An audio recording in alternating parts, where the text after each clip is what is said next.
हम लोग भी घूमने भी जाती हैं, हम काम पे भी जाती हैं, पर वो सेफ्टी अपने हाथों में है। मैं आपको यही बोलूँगी सर आज। भैया मैं तो अब आज की डेट में ना मैं तो चाकू ब्लेड कुछ लेके चलती हूँ। सही बात है, अपनी सेफ्टी के लिए या कुछ भी लाइटर्स और समथिंग जलाओ सालों को, ऐसे लोगों को जलाना चाहिए। महिला मुख्यमंत्री होते हुए भी महिलाओं के खिलाफ ऐसी। सर वो होने के बाद भी उनके साथ रेप हो गया, क्या कर लिया उन्होंने? नमस्कार, आप देख रहे हैं सौगंध टीवी में आपके साथ शिवम चौबे। बंगाल में जिस तरीके से ममता बनर्जी मुख्यमंत्री होते हुए भी रैली निकालती हैं और वो अपने खिलाफ ही रैली निकाल रही हैं, क्या जनता से इसकी राय लेंगे? मैडम, बंगाल में जिस तरीके की घटना सामने आई उसके बाद वहाँ की मुख्यमंत्री एक रैली निकालती हैं, किसके खिलाफ निकाल रही हैं? कि अपनी सरकार के खिलाफ रैली निकालनी, किससे मांग की गुहार कर रही हैं? सर मेरा नाम पल्लवी गंडोत्रा, मैं खुद एक जर्नलिस्ट हूँ, पंजाब केसरी में फिल्म रिपोर्टर, और एक एनजीओ चलाती हूँ, गरीब संस्था। मैं यही कहूँगी सर, बंगाल के लोगों में जो एक आक्रोश है, तो वो ख़त्म करने के लिए इन्होंने एक रैली निकाली है ताकि वो शांत हो जाएं। उनको ये लग रहा है कि जो ये बंगाल की जनता है वो शांत हो जाएगी, पर वो शांत होने वाली नहीं है, क्योंकि उनको इस चीज़ का आंसर चाहिए, उसका जवाब चाहिए। वो चाहते हैं जवाब। वो जवाब अब जब तक नहीं मिलेगा तो वो कुछ नहीं, वो दंगे बढ़ते रहेंगे जैसे बढ़े थे, आगे भी बढ़ रहे हैं। तो वो दंगे रोकने के लिए उनको सामने आना पड़ेगा। ये रैली वैली निकालने से मुझे नहीं लगता कुछ भी होने वाला है।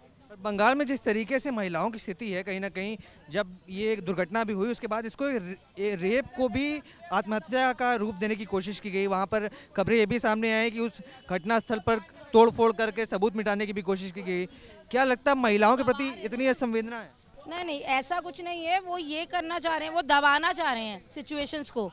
वो ये चाह रहे हैं कि बस उनको लगे कि बंगाल बहुत सेफ है। महिला मुख्यमंत्री होते हुए भी महिलाओं के खिलाफ ऐसी। सर वो होने के बाद भी उनके साथ रेप हो गया, क्या कर लिया उन्होंने? वो कुछ नहीं किया, वो घर में बैठे हुए हैं बस। तो यही तो दिखा रहे हैं हम कि कुछ भी नहीं हो रहा है। केजरीवाल जेल चले गए तो चले ही गए, उसके बाद पीछे से क्या हो रहा है उनकी सरकार का कुछ नहीं पता, यहाँ के लोगों का क्या हो रहा है कुछ नहीं पता। वो राम भरोसे हैं सब।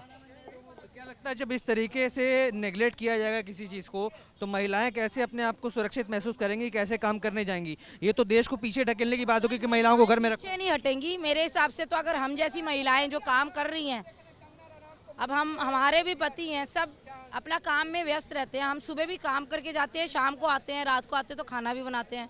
तो ऐसा लड़की लेडीज जो है वो दो काम करती है और वो उफ भी नहीं करती। अच्छा, आप जैसे आपने बताया आप खुद एक जर्नलिस्ट हो, तो आपने भी ये चीज़ नोटिस की गई होगी कि जब ऑफिस शिफ्ट की टाइम आती है तो अधिकतर महिलाओं को दिन की शिफ्ट दी जाती है, रात में उन्हें मना किया जाता है शिफ्ट लेने से।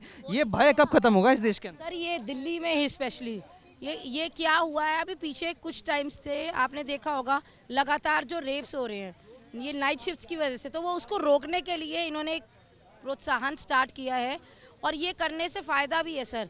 अगर लेडीज़, अभी हम ये नहीं कहते कि लेडीज़ बाहर ही ना निकले रात को, हम भी निकलती हैं रात को बाहर, हम लोग भी घूमने भी जाती हैं, हम काम पे भी जाती हैं, पर वो सेफ्टी अपने हाथों में है। मैं आपको यही बोलूँगी सर आज, क्योंकि अगर लेडीज़ है, अगर लेडीज़ सेफ़ है ना, तो वो अपने अपने आप को सेफ करेगी। अगर वो चाहे तो वो मार भी सकती है। अगर वो मार ही नहीं रही है, वो हिम्मत हार के बैठ गई, 5 लड़के भी है, 5 को डंडों से मारो, सालों को काट के रख दो। हम तो भैया मैं तो अब आज की डेट में ना मैं तो चाकू ब्लेड कुछ लेके चलती हूँ। सही बात है, अपनी सेफ्टी के लिए या कुछ भी लाइटर्स और समथिंग जलाओ सालों को, ऐसे लोगों को जलाना चाहिए। आप कह रहे हैं महिलाओं को भी अपने सुरक्षा के लिए कदम। Anything whatever, any gadget और something they should have in their purse. छोटा सा पर्स में चाहे अम्ब्रेला ही है, उसी से मारो सालों को। अरे इनकी ऐसी औकात ही नहीं है। ये जो लड़कियां डर रही हैं, आज 2 से 4 साल की बच्ची का रेप कैसे हो रहा है? वो माँ बाप की गलतियों की वजह से हो रहा है। मैं तो आज यही बोलूँगी, माँ बाप की क्यों गलती है, वो क्यों छोड़ रहे बच्चों को ऐसे ही?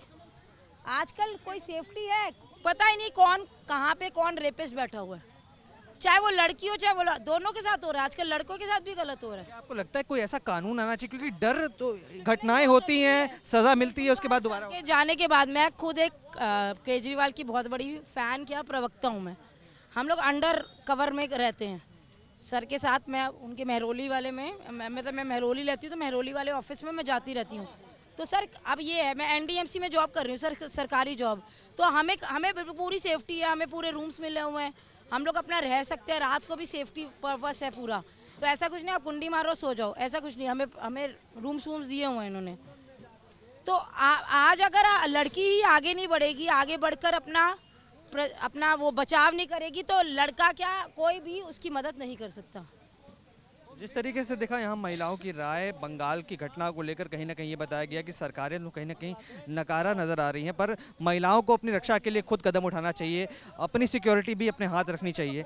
अब आपकी क्या राय है, आप हमें कमेंट्स करके बताइए और तमाम ऐसी खबरों के लिए हमारे साथ बने रहें, देखते रहें सौगंध टीवी। धन्यवाद। आप देख रहे हैं सौगंध टीवी, सौगंध वतन की।